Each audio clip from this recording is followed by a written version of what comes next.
Bonjour à tous et bienvenue dans cette seconde vidéo pour avancer dans sa thèse. Comme je te le disais dans la vidéo précédente, en étudiant les neurosciences et en faisant mon propre doctorat, j'ai découvert des techniques simples à appliquer et diablement efficaces pour avancer dans sa thèse, dont je n'avais jamais entendu parler. Et je veux partager toutes ces techniques avec toi dans cette vidéo et dans toutes les vidéos à venir. Et c'est exactement l'expérience que je t'invite à vivre dans ce guide, c'est apprendre le fonctionnement de ton cerveau, comprendre comment poursuivre un objectif et ne pas finir là où tu ne veux pas finir. Ce sont des techniques simples que tout le monde peut utiliser pour avancer dans son doctorat. Donc si tu es comme moi, que tu veux avancer dans ton doctorat efficacement et intelligemment, tout en gardant une bonne santé mentale, que tu ne veux pas perdre ton temps à procrastiner sans arrêt, car cela te fait perdre énormément de temps, et que tu veux te concentrer et agir pour faire ce que tu dois faire, tu es au bon endroit, car je vais t'expliquer tout cela dans cette vidéo. Dans cette vidéo, je vais partager avec toi 7 secrets pour avancer dans sa thèse.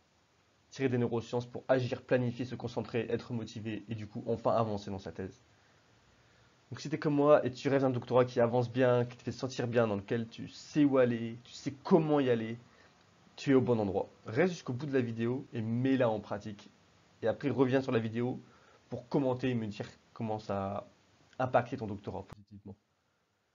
Donc j'ai déjà parlé de cela dans la vidéo précédente, mais je voudrais re-mentionner quelques problèmes que rencontrent de nombreux doctorants. C'est que presque 50% de doctorants ont des symptômes dépressifs et anxieux, et 40% d'entre eux vont chercher de l'aide par rapport à ces problèmes. Il y a aussi beaucoup de doctorants qui ont des problèmes à maintenir un équilibre travail-vie privée. 70% le syndrome de l'imposteur. Beaucoup procrastinent énormément en ayant l'impression de ne rien faire de productif pendant la semaine et de devoir compenser en travaillant le week-end. Et c'est un cercle vicieux parce que tout s'empire de plus en plus. Tu travailles de plus en plus d'heures, mais de moins en moins efficacement, et tu finis par ne rien faire. Et beaucoup de doctorants travaillent plus de 60 heures par semaine, par exemple, mais accomplissent peu. C'est là le paradoxe, c'est qu'ils se disent je vais travailler encore plus d'heures, mais vont accomplir énormément peu. Et du coup, tu te retrouves dans un cercle vicieux où tu as l'impression de vraiment de ne pas avancer. Et c'est ça que je vais t'expliquer dans cette vidéo pour vaincre tout ça. Et c'est assez normal d'avoir ces sentiments parce que une chose que j'ai apprise en doctorat, c'est que le temps est limité. Tu n'auras pas le temps de tout apprendre par toi-même. Et c'est pour cela qu'il y a beaucoup de stress et d'anxiété. C'est parce qu'il y a tellement de directions possibles, il y a tellement de choix, que on ne sait pas où aller, on ne sait pas quelle direction prendre. Et c'est pour ça qu'il faut se former et apprendre le fonctionnement de notre cerveau pour comprendre comment tout cela fonctionne. Bien sûr, tu peux réussir ton doctorat seul, traverser la jungle, escalader la montagne du doctorat. Mais cela va probablement te prendre beaucoup plus de temps que si tu avais suivi, que si tu t'étais formé, que si tu avais développé les compétences nécessaires. Car une fois que tu as les compétences, tu peux les appliquer. C'est comme jouer aux échecs. Tu dois connaître les règles de base du jeu, mais même une fois que tu connais les règles de base du jeu, tu dois connaître les règles de base du développement de tes pièces. Ben, c'est exactement la même chose pendant ton doctorat. Tu dois développer les règles du jeu, tu dois les comprendre, et après tu dois comprendre les règles méta du jeu. Donc tu as les règles bottom-up, tu as les règles bottom, qui sont les règles de base pour comprendre, et tu as les règles méta, qui sont des principes qui s'appliquent dans toutes les situations. Et c'est exactement cela dont je vais te parler dans cette vidéo et dans les vidéos à venir. Donc, ma mission est de t'aider et de t'assister pour développer ces compétences clés, pour que tu puisses avancer dans ton doctorat. Du coup, en sachant comment t'organiser, te discipliner, te motiver, ne pas procrastiner, et enfin planifier ton doctorat pour vraiment avancer. Donc si tu as le désir d'avancer dans ton doctorat, tu es comme moi, et dans cette vidéo, je vais partager avec toi plusieurs conseils pratiques. Si j'y suis arrivé, tu peux y arriver. Simplement applique la méthode. Tu auras juste à appliquer ces conseils-là, et tout ira pour le mieux. Donc, le premier conseil, c'est comment se motiver. C'est un problème que rencontrent beaucoup de doctorants. Ils se disent, je ne suis pas motivé pour mon doctorat. Donc, pour commencer, il faut que j'explique d'où provient la motivation. La motivation provient d'une hormone appelée dopamine. Si quelqu'un te parle de motivation sans parler de dopamine, il ne te parle pas d'un point de vue neuroscientifique ce que veut dire la motivation. La dopamine est un fuel pour être motivé et agir. On en a besoin pour pouvoir agir, être motivé et avoir son corps en condition d'agir. Et pour avoir cette sécrétion de dopamine, il faut avoir un besoin. Donc si tu regardes dans le passé, là je te donne un exemple il y a très longtemps, mais le besoin pourrait être la faim, la soif. Et une fois que tu as ce besoin, ton corps, il se met en condition pour agir naturellement. C'est ça qui est incroyable. C'est que notre corps, tu n'as pas besoin de le forcer à être motivé. Il va le faire de lui-même. Si tu as un besoin, ton corps va se mettre en position. Donc là, le besoin, c'est qu'ils ont faim, ils ont soif. Donc dopamine est sécrétée. La dopamine, qu'est-ce qu'elle va faire? Elle va entraîner une augmentation du rythme cardiaque, une augmentation de l'adrénaline. Adrénaline, c'est quoi? C'est une hormone de l'énergie. Adrénaline, c'est de l'énergie dans ton corps, c'est de l'énergie pure. Tu es prêt à agir. Et du coup, tu seras prêt à aller affronter les dangers. Donc dans ce cas-là, un ours et un tigre à dents de sabre pour aller récupérer ta récompense. Danger, c'est aussi d'affronter un mammouth, par exemple. Ou prendre une récompense qui est juste de la cueillette, par exemple. Et si tu as ce besoin, tu iras chercher cette récompense. Sans avoir à te forcer. Parce que le rôle, notre corps est bien fait. Notre corps est fait pour agir lorsqu'on a un besoin. Pourquoi est-ce que ton corps se mettrait en condition d'agir si tu n'as pas de besoin? Donc la première question que j'aimerais te poser, c'est quel est ton besoin? Pourquoi, pourquoi veux-tu te motiver, par exemple pour ton doctorat? Et du coup, quel est ton besoin? Donc essaie de voir, de creuser plus profondément le besoin que tu as pour ton doctorat. Donc, comment te motiver? Comme je l'ai dit, connais ton besoin et tu auras de la dopamine, tu auras de la motivation. Quelque chose d'intéressant, c'est que la sécrétion de dopamine est subjective. Elle se base dans le cortex préfrontal. Et le cortex préfrontal, on voit la subjectivité au niveau du VTA et du NAC. Et cela va entraîner une sécrétion de dopamine. Donc, subjectivité, qu'est-ce que cela veut dire? Ça veut dire que ton discours interne influence la sécrétion de dopamine. C'est pour ça qu'il faut clarifier ce que tu veux faire et la valeur de chaque action. Tu dois avoir une pyramide de valeurs. Si tu n'as pas de pyramide de valeurs, tu seras incapable d'agir. Tu ne sauras pas quoi prioriser. Plus la valeur est haute dans cette pyramide, plus l'augmentation de dopamine sera élevée. Et plus tu sauras où te diriger parce que tu sais quelle est la valeur la plus haute, tu sais l'idéal à atteindre, tu sais où tu dois aller. Il te faut donc cette hiérarchie de valeurs pour chaque objectif et chaque action que tu entreprends.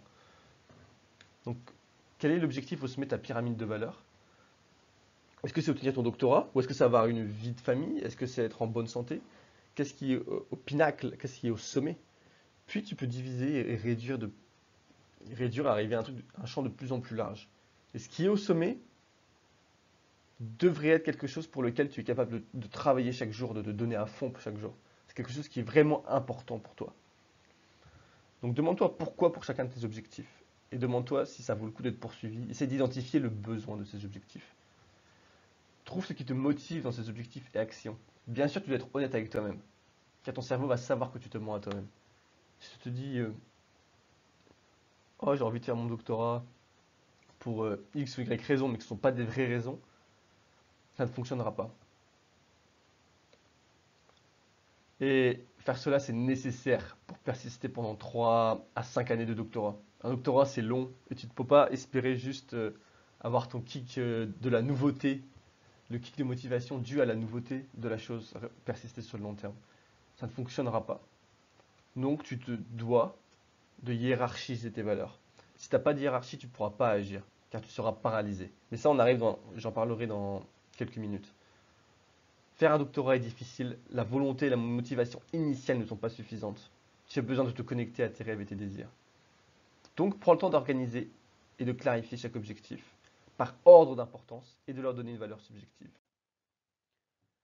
Si tu n'as pas de hiérarchie, si tu ne sais pas quelle est l'action la plus importante, quel est l'objectif le plus important, tu auras la paralysie.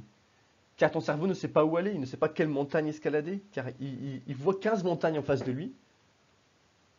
Comment est-ce que tu peux espérer escalader toutes les montagnes à la fois? Une montagne à la fois. Et tu dois escalader la plus importante en premier. Donc vraiment, tu dois vraiment définir une montagne importante. Et dans le premier module, c'est exactement ce que nous voyons en détail pendant 1h30. Donc là, je t'en ai parlé pendant quelques minutes, mais pendant 1h30, on voit vraiment comment mettre cela en place. Comment rendre ces objectifs réels avec des outils applicables. Comment devenir motivé et le rester sur le long terme. Donc à l'issue de ce module, vous aurez défini une vision et une direction à long terme qui va vous permettre de reprendre le contrôle sur votre doctorat et devenir inarrêtable. Car votre corps et votre esprit voudront avancer d'eux-mêmes, vous donnant une source de motivation infinie. Et ça, c'est possible. En fait, c'est assez simple à mettre en place. Tout ce qu'il faut faire, c'est vraiment appliquer tout ce que je vais te donner dans ces vidéos. La première partie, je parle du cerveau et de la biologie des objectifs pour que tu comprennes le fonctionnement de ton corps. Deuxième partie, c'est comprendre qui nous sommes, qui nous devons devenir pour aller à là où nous voulons aller. Troisième partie, c'est trouver sa direction et qui je veux devenir pour enfin s'intéresser à son projet et reprendre le contrôle de son doctorat. Quatrième, c'est comprendre que l'alternative est pire. Si tu ne fais pas cela, tu tires une balle dans le pied. Tu vas vraiment souffrir pendant le doctorat si tu ne fais pas ces efforts de vraiment comprendre tout cela. Et cinquième partie, c'est devenir inarrêtable, avoir de la motivation infinie. Et en partie 6, c'est rendre ses objectifs réels pour orienter son projet. Et enfin, réussir à avancer. Cela nous fait arriver au deuxième conseil. Quelles actions choisir? Parce que maintenant, tu as tes objectifs. Donc, tu as ta pyramide de valeurs. Pour chacun de tes objectifs, il va falloir les diviser en sous-objectifs pour les rendre visualisables et faisables. C'est la même chose, c'est le même processus, mais à un niveau en dessous, un niveau plus bas. Donc, si ton objectif, c'est finir sa thèse, c'est trop vague. Tu n'es pas capable de visualiser ce que ça veut dire. Tu dois le diviser en sous-objectifs, rédiger chapitre 1, chapitre 2, rédiger ma revue de littérature, etc. Organiser le projet 1, rédiger le paragraphe du chapitre X. Donc fais un plan de chaque projet à faire pour le doctorat. Par exemple, dans mon cas, j'avais, je crois que c'était 5-6 projets au début. Bon, au début, tu en fais un. Tu définis un projet, tu définis quelles actions tu dois faire. Et après, tu le fais pour chacun des projets que tu fais.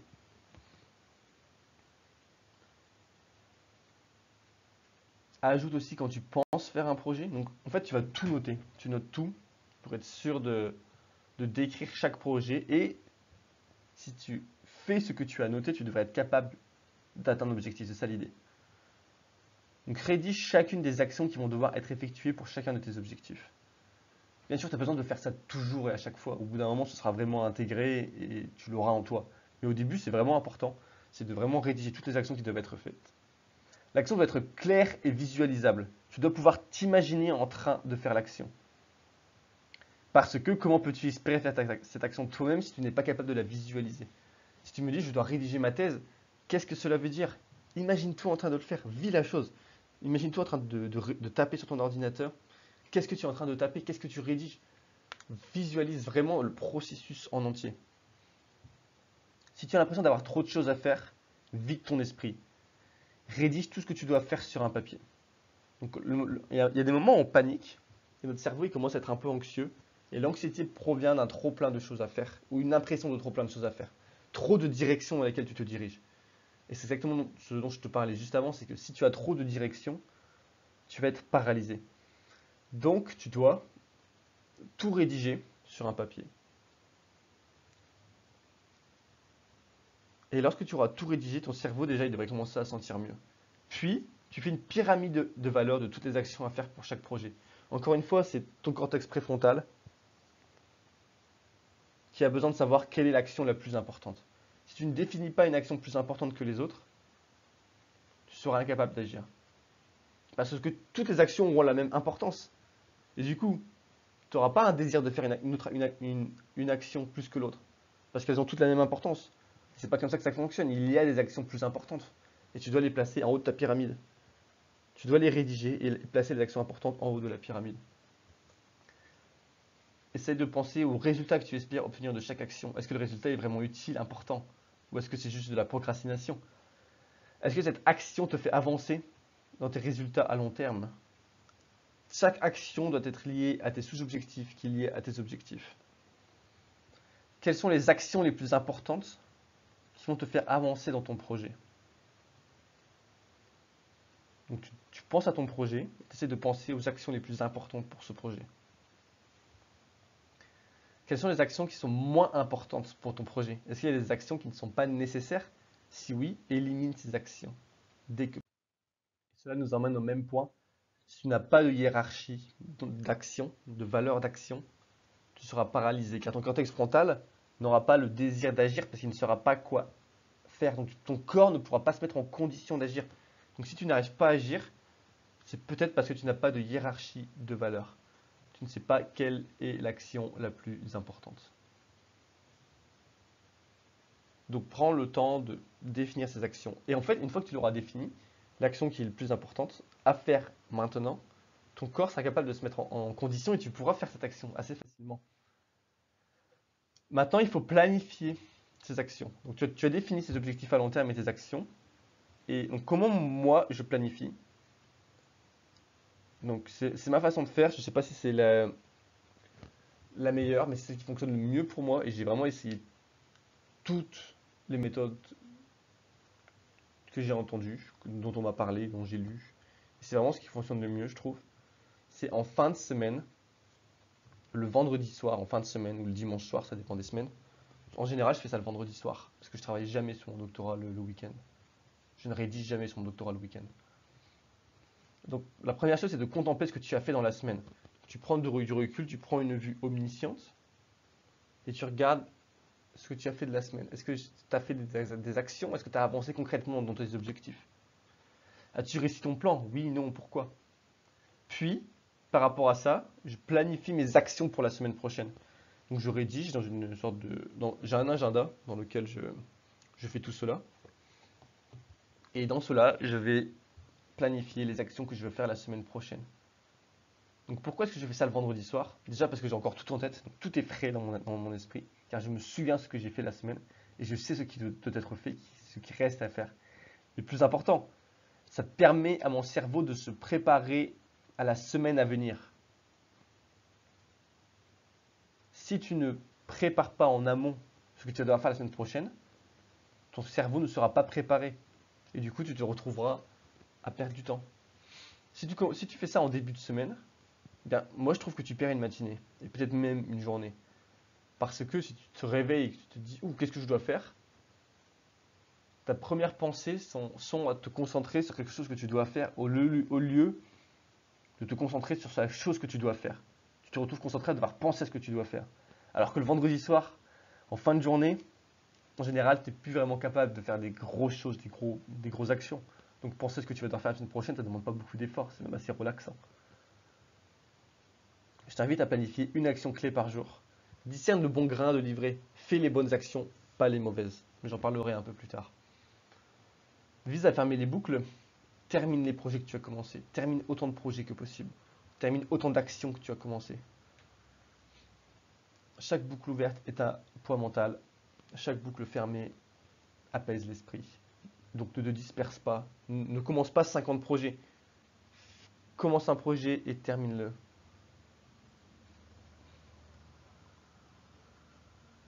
Et ton cerveau a besoin d'anticiper. Il a besoin de savoir ce qui s'attend, ce qui va arriver. Donc si le lundi matin tu te dis je planifie tout, ton cerveau ne sera pas prêt, il n'aura pas fait l'effort mental de se préparer. Et du coup tu vas perdre du temps.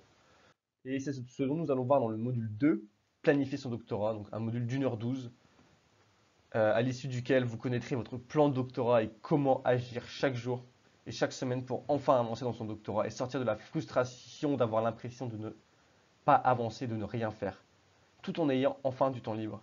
J'ai énormément de temps libre pendant mon doctorat. J'ai le temps de faire énormément de choses, j'ai même le temps de faire toutes ces vidéos pour vous. Et je prends le temps de le faire. Et le week-end, je ne travaille pas le week-end sur mon doctorat. Et, et je pense que c'est parce que j'utilise tous les outils de ce module. Première partie, définir ses objectifs précis pour augmenter ses chances de réussite. Partie 2, approche top-down, bottom-up. Donc les actions à faire immédiatement et les actions méta à comprendre. Partie 3, planifier le doctorat chaque année et chaque mois pour enfin se vider la tête et s'apaiser. Partie 4, identifier ce qui doit être fait chaque semaine et chaque jour pour enfin avancer dans son doctorat et sortir de la frustration de finir chaque jour et chaque semaine avec l'impression de n'avoir rien fait. La partie 5, ce sera clarifier ce qui doit être fait pour mettre son cerveau en état d'agir et être capable d'accomplir un grand nombre d'actions chaque jour en faisant moins d'efforts et plus rapidement. Cet outil-là, il est incroyable, c'est que tu es capable de faire plus de choses en faisant moins d'efforts et les faire plus rapidement. C'est incroyable. Et c'est juste des petits outils de neurosciences qui sont simples à mettre en place. Participe, on va rendre ces objectifs réalisables pour surmonter la sensation et l'impression qu'il y a trop de choses à faire. C'est parti, on va voir pourquoi tu as besoin, le devoir moral de prendre soin de toi et comment maintenir ton équilibre vie privée, doctorat et trouver ton rythme de travail. Puis on va voir une méthode divine de la contemplation. Je t'en parlerai plus dans les vidéos à venir. Troisième conseil, c'est qu'il faut agir maintenant. Il faut développer cet ultra instinct, je vais t'en parler juste après. Maintenant que tu as défini tes objectifs, tes sous-objectifs, tes actions et que tu les as planifiés, c'est bien beau, mais si tu n'agis pas, ça ne sert à rien de planifier. Donc comment faire? Eh bien, notre corps fonctionne en cycle ultradien. Il fonctionne en cycle de 90 heures. Pour le sommeil et pour la journée, c'est la même chose. De 90 minutes, pas 90 heures. 90 minutes de travail. Et le cycle commence quand tu le décides. Ça peut être moins, ça peut être 45 minutes par exemple, mais vise à faire 90 minutes. Si tu veux faire plus que 90 minutes, ça risque d'être compliqué. Car après, tu auras une chute d'attention. Lorsque tu commences à te mettre en place, tu vas sécréter des neurotransmetteurs, tu auras de l'acétylcholine, de l'adrénaline, de la dopamine. Et tout ça, ça permet à ton corps de se concentrer. Et après 1h30, tu as une diminution naturelle de ces neurotransmetteurs. Donc, organisation. Donc, les 5-10 premières minutes de ce cycle sont un échauffement, une entrée graduelle dans un état de concentration, une augmentation lente de dopamine, acétylcholine, adrénaline. Donc tu peux utiliser les techniques de la concentration dont je vais te parler plus tard. Tu ne peux pas attendre de toi d'être directement concentré à 100%.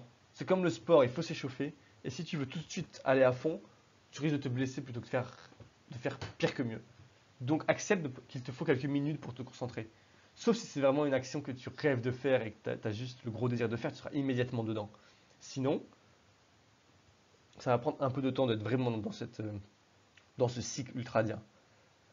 Puis, fais ton action, une seule action, bien sûr, un seul objectif, une seule action importante. Et vers 30-20 minutes de la fin, tu seras sûrement un peu plus distrait. Ta concentration va naturellement baisser. Tes niveaux de dopamine, adrénaline, noradrénaline, acétylcholine vont naturellement baisser. Donc tu risques de perdre ton attention.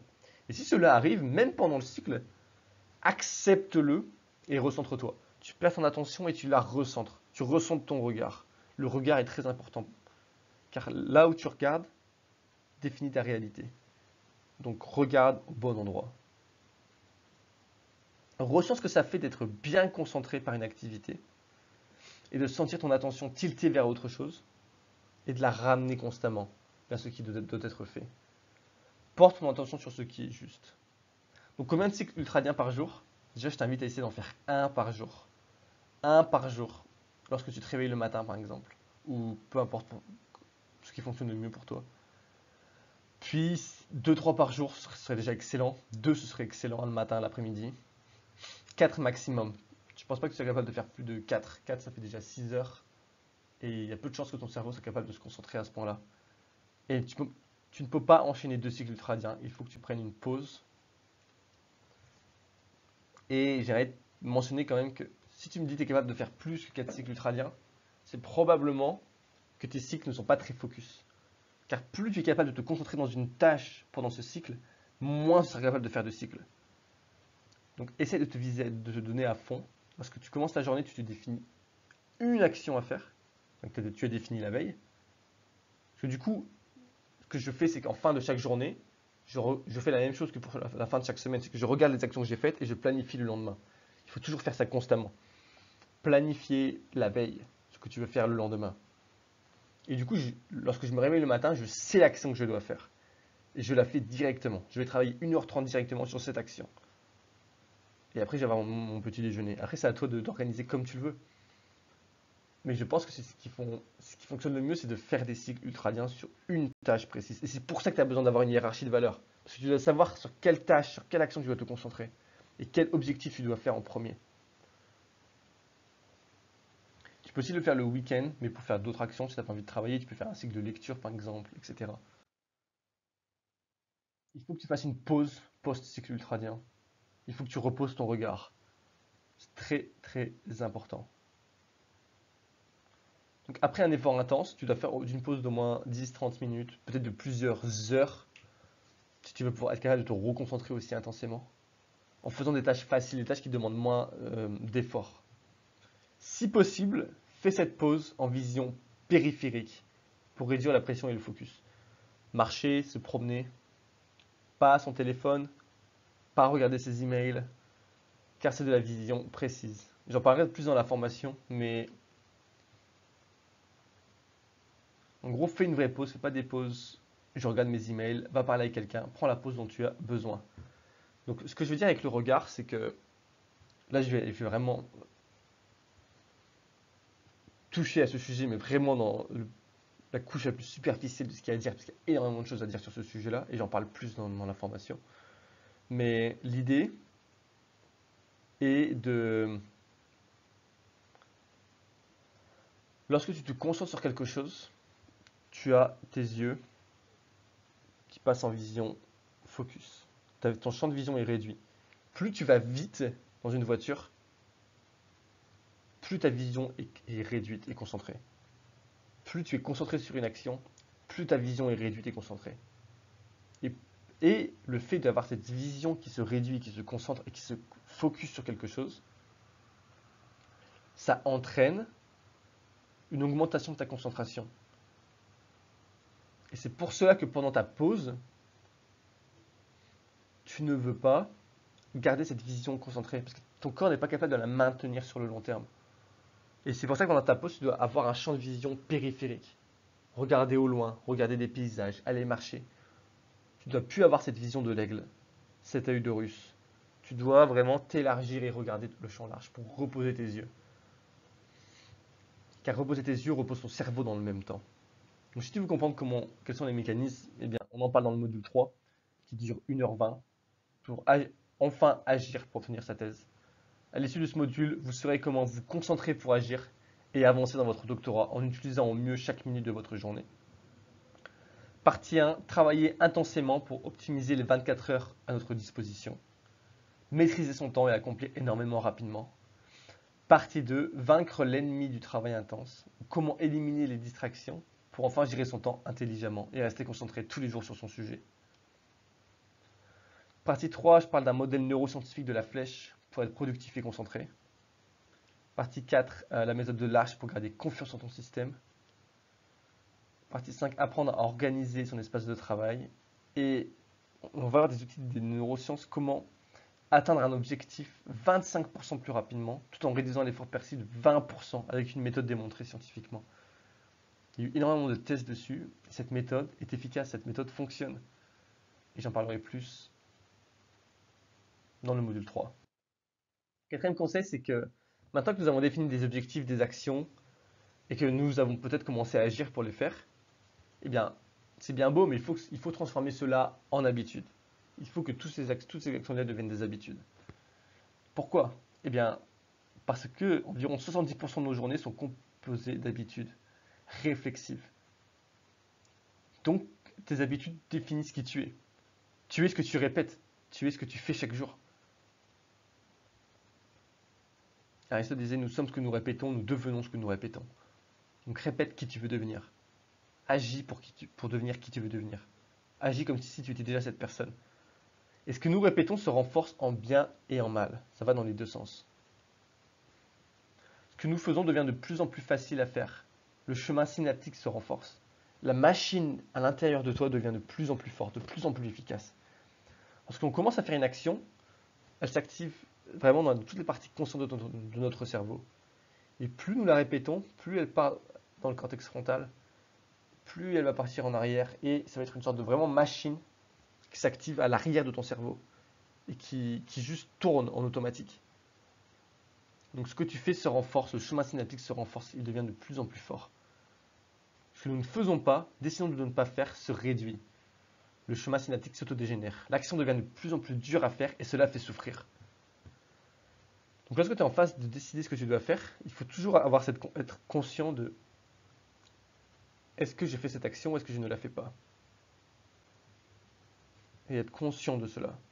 Et conscient que si tu décides de ne pas faire cette action-là, cette part de toi va mourir. Et si tu décides de faire l'action, cette part de toi va grandir. Le regret fait souffrir parce que le bon chemin neuronal, le chemin que nous aurions dû choisir, le chemin que notre conscience voulait que nous choisissions, est en train de mourir. Il se dégénère, il s'autodégénère. Et bien sûr que ça fait souffrir, car il ne veut pas mourir. Donc il t'envoie des signaux, qu'il te dit « prends soin de moi ». C'est pour ça que c'est autant satisfaisant de faire quelque chose qui nous faisait peur. Parce que le chemin neuronal, il se renforce et il te dit « merci d'avoir fait ». La difficulté grandit à chaque fois. À chaque fois que tu décides de ne pas faire l'action que tu devrais faire, ou de faire une action que tu ne devrais pas faire, le dragon devient de plus en plus dur à affronter. Donc il vaut mieux commencer maintenant, tuer le dragon maintenant, que de le laisser grandir. Donc dès le début de ta thèse, développe de bonnes habitudes et éradique les mauvaises. Quelles sont ces bonnes habitudes? Eh bien, une première habitude serait d'apprendre à séparer le bon grain de l'ivraie.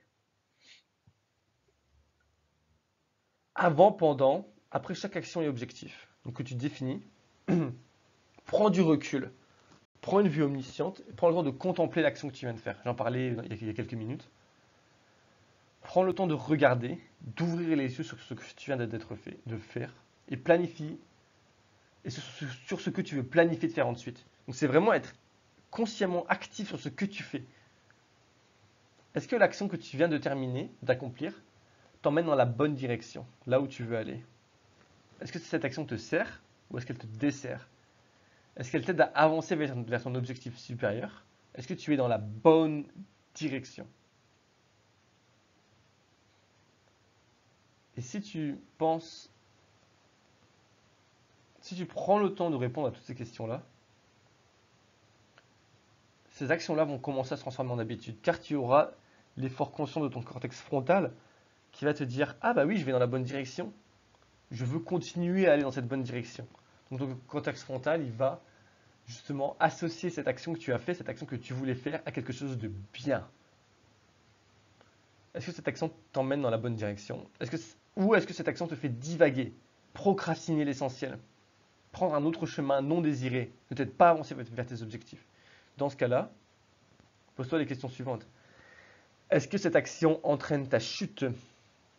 Est-ce que répéter cette action va avoir une conséquence négative ou impacter l'avancement de tes projets?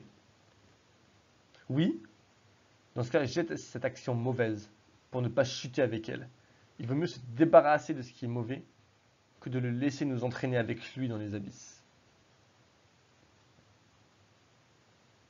Est-ce que le chemin est intéressant à emprunter? Peut-être que cette action t'a fait découvrir un nouveau chemin qui a l'air intéressant. Mais dans ce cas-là, est-ce que tu as le temps et l'énergie pour ce détour? Est-ce que tu as les capacités de faire ce détour? Bien sûr, il faut rester ouvert aux opportunités. C'est pour ça qu'il faut se poser ces questions-là. Et je fais de même avec les actions que je planifie. Si poursuivre cette direction s'avère inutile, je m'arrête là, je réajuste mon tir. Si tu vois que tu es en train de viser dans la mauvaise direction, il faut réajuster ton tir, réajuster ta direction. Si tu vois que tu es en train d'aller sur la mauvaise montagne, change de montagne, change de direction, change d'angle, réajuste ta vision. Ressens ta vision pour regarder l'objectif et avancer vers celui-ci. Donc, par exemple, si tu veux rédiger un paragraphe de ta discussion, est-ce qu'il t'aide à rédiger la discussion? Oui, sûrement. Ton article? Sûrement, peut-être pas, mais sûrement. Ça dépend de ce que tu es en train de rédiger. Ta thèse, compléter ton doctorat, devenir un chercheur compétent, devenir une meilleure personne. Tu remontes vraiment jusqu'à la plus haute hiérarchie de valeur. Et ce qui est le plus haut dans la hiérarchie de valeur, c'est devenir une meilleure personne. Puis après, tu auras des sous-catégories qui sont être un bon chercheur, être un bon père, être un bon fils, etc. Être un bon membre de ma communauté, et plein de catégories. Mais tu as la catégorie chercheur qui se divise aussi en sous-catégories. C'est la première chose à faire pour que ça se transforme en habitude, c'est d'être conscient et de penser consciemment à chaque action que tu fais. La deuxième chose à faire, c'est de te repenser cognitivement. Pendant ta session de travail, pendant ton 1h30 de cycle ultradien, tu peux prendre le temps, parce que tu vois, tu te distrais, de regarder ce que tu viens de faire, d'adapter peut-être, et fais-toi une tape à l'épaule et tu te dis bon travail, tu serres du poing, tu hoches la tête et tu te dis bien joué, tu fais du bon travail. À la fin de chaque section de chaque session de travail, tu fais la même chose. Tu te félicites, tu te dis bien joué, bon travail. À la fin de la journée, tu fais la même chose, tu te félicites. Tu te dis bien joué, c'est de la récompense cognitive, si tu récompenses cognitivement. Tu te dis tu as fait du bon travail. À la fin de la semaine, tu fais la même chose. Et même si c'était une semaine difficile où tu as un peu procrastiné, pense à une ou deux actions que tu as faites qui étaient importantes. Et récompense-toi pour celle-là. Fais-toi une tape à l'épaule et tu serres du poing et tu dis bien joué. Tu as bien travaillé, tu as fait du bon travail. À la fin du mois, même chose. Vois que ce que tu viens de faire était bon. C'est ce que Dieu fait lorsqu'il créa le monde et c'est une invitation à faire de même. On est invité à voir ce que nous faisons est bon ou mauvais. Donc dès que tu fais quelque chose, regarde, contemple et vois si c'était bon ou mauvais. Et ça, c'est génial au long terme pour ta dopamine et ton adrénaline. Ça va augmenter ta probabilité de reproduire ce comportement au long terme. Ça augmente ta probabilité d'atteindre tes objectifs. Car tu vas associer l'action au plaisir. Et il n'y a rien de plus puissant. Et juste faire cela au long terme, tu développes cette personne. Comme je te disais, tu dois développer qui tu veux devenir. Et si tu fais cela, cette récompense cognitive, peut-être sera dur au début, mais tu vas devenir de plus en plus cette personne. Et pourquoi ne voudrais-tu pas être une personne qui se récompense lorsque tu fais du bon travail? Mais cognitivement, ne fais pas de récompense physique. Pas de récompense physique, c'est contre-productif. J'en parlerai. Je peux peut-être en faire une vidéo. Si tu veux que je fasse une vidéo, donne-moi un commentaire. Sinon, tu le verras dans le module 4. Mais cela augmente drastiquement ta probabilité d'atteindre ton objectif, car tu associes l'action au plaisir. Ça permet de synchroniser les différents esprits, les différentes parts de toi, pour ce qui vient d'être fait, ce qui est nécessaire pour avancer dans ton doctorat. Tu dois synchroniser tes différents esprits. Tu ne dois pas avoir de conflit interne. Et ça permet d'avoir ton cortex frontal avec toi. Et cortex frontal, c'est vraiment un allié que tu veux avoir. Et s'il sait pourquoi tu fais l'action, il va t'aider énormément à le faire. Et le fait de te récompenser cognitivement, ça entraîne dopamine, adrénaline, et du coup, il devient de plus en plus facile d'agir. L'idée n'est pas de devoir se forcer, c'est de rendre l'action facile. Et c'est exactement ce que nous voyons dans ce module 4 qui dure 1h30. Vous saurez comment développer de bonnes habitudes sur le long terme et éradiquer les mauvaises pour devenir la personne capable d'obtenir un doctorat. On va vraiment voir en détail comment faire tout cela. De- définir comprendre que les habitudes te définissent qui tu es et qui tu deviendras. La force des habitudes. Qu'est-ce qui fait qu'une habitude est forte? Traquer ses habitudes pour définir qui nous sommes. Développer une habitude durable. Utiliser la neuroplasticité pour rendre son corps prêt à agir et développer cette habitude. Ça fait penser que dans le module 3, j'ai oublié de mentionner, mais je donne aussi énormément d'outils pour apprendre à se concentrer. Donc, je pense qu'il y a bien 15-20 outils qui sont vraiment des outils pratiques à utiliser que tu peux mettre en place directement dès aujourd'hui pour apprendre à te concentrer. Donc si tu as des problèmes pour te concentrer, le module 3 est idéal. Partie 5, on va vraiment développer une routine de 21 jours pour développer ces habitudes durables. On va voir une méthode pour développer un système qui va te permettre de développer ces habitudes durables. Puis on va essayer de briser et éradiquer les mauvaises habitudes. On va apprendre à gérer nos phases corporelles et on va aller encore plus loin avec la neuroplasticité et la productivité. Pendant 20 minutes environ, on va parler de neuroplasticité, qu'est-ce que c'est, comment ça fonctionne et comment être productif. Cinquième conseil que j'aimerais partager avec toi, c'est vaincre la procrastination. Beaucoup de gens procrastinent et je pense qu'il faut commencer par définir ce que c'est la procrastination. Ce n'est pas une mauvaise gestion de ton temps. Tu n'es pas mauvais à avoir un emploi du temps. C'est pas pour ça que tu procrastines. La procrastination est une mauvaise gestion de tes émotions. C'est une stratégie d'évitement pour éviter de potentiellement ressentir des émotions négatives. Peur.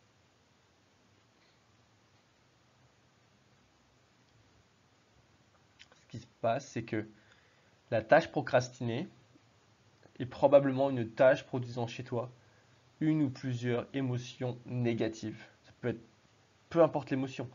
Anxiété, frustration, peur, ennui, manque de compétences, ne pas savoir où commencer, ne pas avoir de direction, impression de ne pas avancer, dégoût, tu n'aimes pas faire la tâche en question, donc tu te flagelles, tu ne te récompenses pas en faisant la tâche. Échec, parler négativement, te dire ah j'ai pas envie de faire cette tâche-là, c'est mauvais, c'est une mauvaise tâche. Donc tout ce discours interne négatif, peur de mal faire, perfectionnisme, tu vas sûrement ressentir une de ces émotions lorsque tu procrastines une action. C'est pour ça que tu la procrastines. Les personnes dures et exigeantes envers elles-mêmes procrastinent plus, car elles se retrouvent paralysées par la peur. Par exemple, il y a une étude publiée dans le journal Self and Identity qui a observé que les personnes qui procrastinent ont aussi un niveau de stress élevé et un score assez bas dans la catégorie self-compassion. Elles ont tendance à se flageller et elles sont très dures envers elles-mêmes. Donc elles ont du mal à se pardonner, car elles sont très exigeantes envers elles-mêmes. Elles se jugent durement. Et elles pensent être les seules à souffrir du problème. Donc la première étape, si tu as tendance à faire cela, c'est de comprendre que tout le monde procrastine. Je procrastine, tu as sûrement procrastiné. Et que ça arrive à tout le monde de le faire de temps en temps. Que tu n'es pas la première et tu ne seras pas la dernière personne à procrastiner. Et ne t'identifie pas comme étant la frustration. Prends une minute pour prendre une vue omnisciente et voir que tu n'es pas cette frustration. Maintenant, pourquoi est-ce qu'il y a la procrastination? Eh bien, c'est l'amygdale. C'est ton système de la peur qui est impliqué là-dedans. L'amygdale, ça s'active. C'est une structure primitive, très sensible. Elle est impliquée dans la peur, l'anxiété, la punition, peur de l'échec, l'embarras. Elle va te dire, on s'enfuit, on s'échappe, on ne passe pas à l'action. Et pourquoi est-ce qu'elle fait ça? Parce que, d'après son calcul, le coût de l'action est supérieur au coût de l'absence d'action. Le bénéfice de faire cette action est inférieur au bénéfice d'absence d'action. Ton amygdale, en mesurant le pour et le contre, elle va décider de hurler comme le cri, elle va te dire non, ne fais pas cette action. Pourquoi est-ce qu'elle te dit ça? Parce qu'elle ne voit pas, elle ne comprend pas pourquoi tu devrais faire cette action-là. Elle a l'impression que tu vas plus souffrir de faire l'action que de ne pas la faire. L'amygdale a plus peur de l'action que de l'inaction. Donc ce qu'il faut faire, c'est inverser cela. C'est piéger notre amygdale pour la... C'est même pas la piéger, c'est la faire devenir notre allié. Tu peux l'avoir comme allié. On a déjà vu comment avoir le cortex frontal en allié. Bien sûr, il y a énormément d'autres outils dont je te parle dans les modules du guide. Mais avoir l'amygdale comme allié, c'est tellement puissant, tellement puissant. Parce qu'elle n'aura... Parce que l'amygdale a une capacité, c'est une sorte... Tu vois la peinture, le cri, c'est exactement l'amygdale. Elle hurle et tout le cerveau se tait et se paralyse. Et seule l'amygdale est écoutée. Donc si tu l'as avec toi et qu'elle hurle, bah, tu feras ce qui doit être fait en fait. Donc la première chose à faire, c'est de définir l'enfer dans lequel tu vas te retrouver si tu ne fais jamais cette action que tu es en train de procrastiner. Où vas-tu te retrouver? Visualise clairement. C'est Pinocchio dans l'image en bas à droite. C'est Pinocchio qui se retrouve en enfer. Il est dans une cage, il souffre et il ment encore. Et tout va encore pire. Il ment. C'est pour ça que tu dois être honnête avec toi. Tu dois dire la vérité. Dans quel enfer vas-tu te retrouver si tu procrastines cette action pendant les 10 prochaines années de ta vie, par exemple? Sois spécifique. Rédige-le. Cela doit être très clair dans ton esprit. Très très clair. Tu dois être capable de le visualiser tellement bien là où tu vas finir. Et quelle est la conséquence de cela? C'est que tu vas avoir une augmentation de ta pression cardiaque, sécrétion de dopamine, adrénaline, augmentation de ta vigilance. Et ça veut dire quoi? Augmentation de ta probabilité d'agir. Presque doublée. Des études ont testé cela et ont demandé à des gens de soit visualiser là où vous allez finir s'ils font l'action, s'ils ne font jamais l'action, ou visualiser où vous allez finir s'ils faisaient l'action.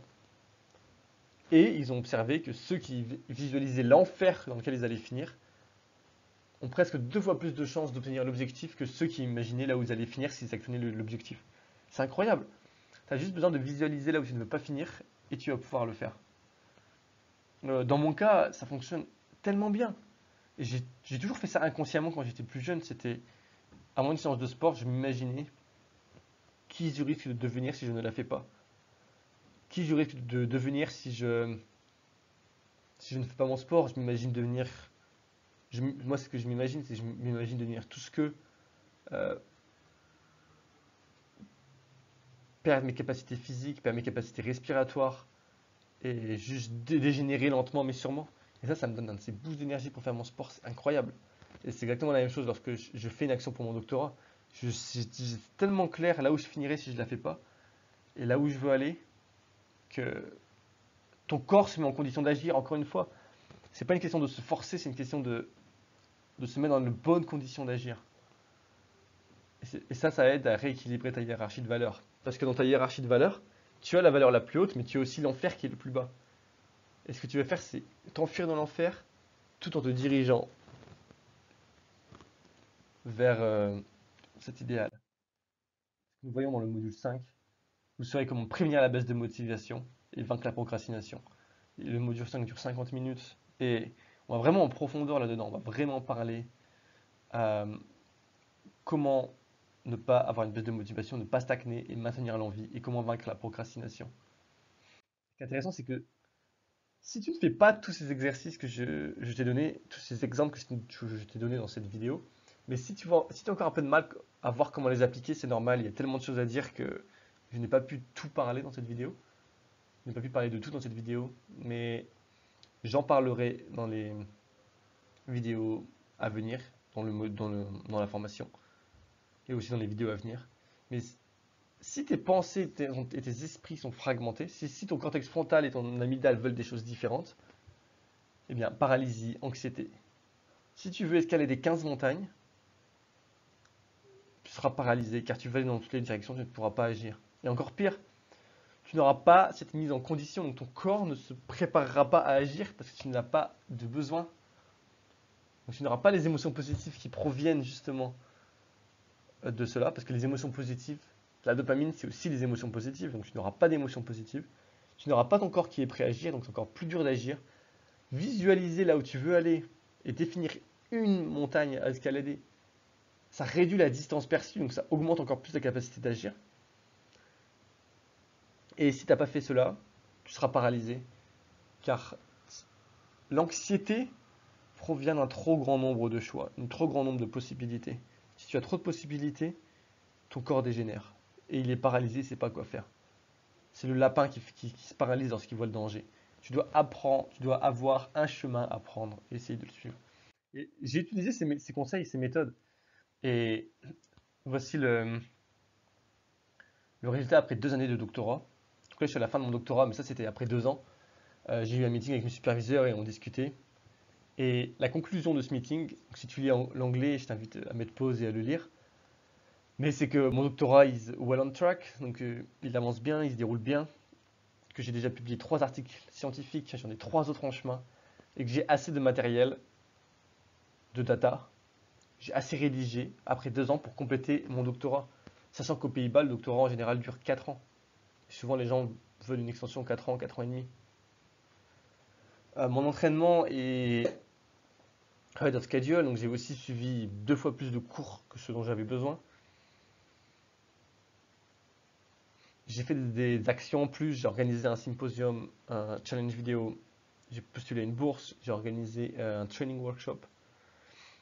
Donc, comme on voit juste en dessous, je suis sur la bonne voie pour compléter mon doctorat dans les temps.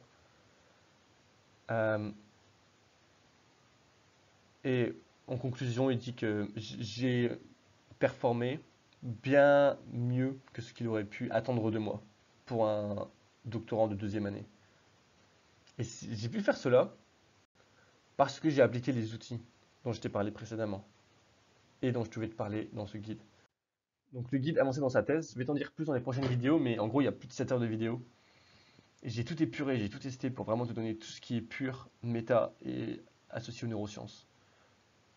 Des exercices pratiques à appliquer et à intégrer. Comme je te le disais, tu peux apprendre à jouer aux échecs par toi-même en pratiquant énormément. Mais avant tout, il faut connaître les règles.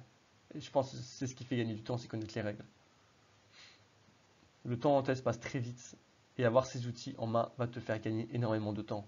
Il faut optimiser ton temps en thèse. Donc à toi de choisir comment tu veux l'optimiser. Mais sinon, il sera très compliqué pour toi d'y arriver. Et c'est exactement le but du guide Avancer dans sa thèse. C'est t'aider à te donner les cartes en main pour pouvoir avancer. Je partage avec toi comment j'ai fait pour être productif pendant mon doctorat, rédiger 6 articles scientifiques, planifier, me concentrer, être motivé, agir et développer des habitudes clés. Nous allons voir comment accomplir plus tout en réduisant l'effort perçu. Car oui, c'est possible grâce à neurosciences. Et tu pourras recevoir le tout immédiatement ou recevoir le tout en module séparés tous les 4 jours. Comme ça, tu peux le suivre à ton rythme. C'est un guide vidéo et tu pourras tout suivre à ton rythme comme tu préfères. Et ce sera bientôt disponible. Je t'invite à aller mettre un commentaire et à cliquer sur le lien dans la description si tu veux en apprendre plus et être sûr de ne pas louper la sortie. Pour le moment, je t'invite à imaginer ce que tu pourrais accomplir dans ta thèse si tu pouvais être productif, optimiser ton temps, ne pas procrastiner, planifier efficacement, avoir de bonnes habitudes, être motivé, ne pas stagner. Et je pense que tout cela peut faire une différence énorme. Donc je t'invite à commenter ce qui changerait pour toi si tu arrivais à te concentrer, planifier, agir, être motivé, ne pas procrastiner et ne pas stresser. Qu'est-ce qui changerait pour toi si tu pouvais agir régulièrement et avoir des progrès réguliers dans ta thèse? Est-ce que tu aimerais cela? Quel futur s'ouvrirait à toi? Bien sûr, tu n'as pas besoin d'être parfait, personne n'est parfait, on fait tous des erreurs. J'ai aussi fait énormément d'erreurs pendant mon doctorat. J'ai perdu beaucoup de temps euh, à cause de choses que j'ai mal anticipées, etc. Et j'en parle dans la vidéo précédente, donc si tu ne l'as pas vu, je t'invite à aller voir le lien en description dans lequel je parle plus en profondeur de mon doctorat. Donc je t'invite à commenter l'effet que tu penses que tout cela aurait sur ton doctorat et sur ta vie en général. Et en attendant, je te dis à bientôt dans la prochaine vidéo et je te souhaite une bonne journée. Ciao.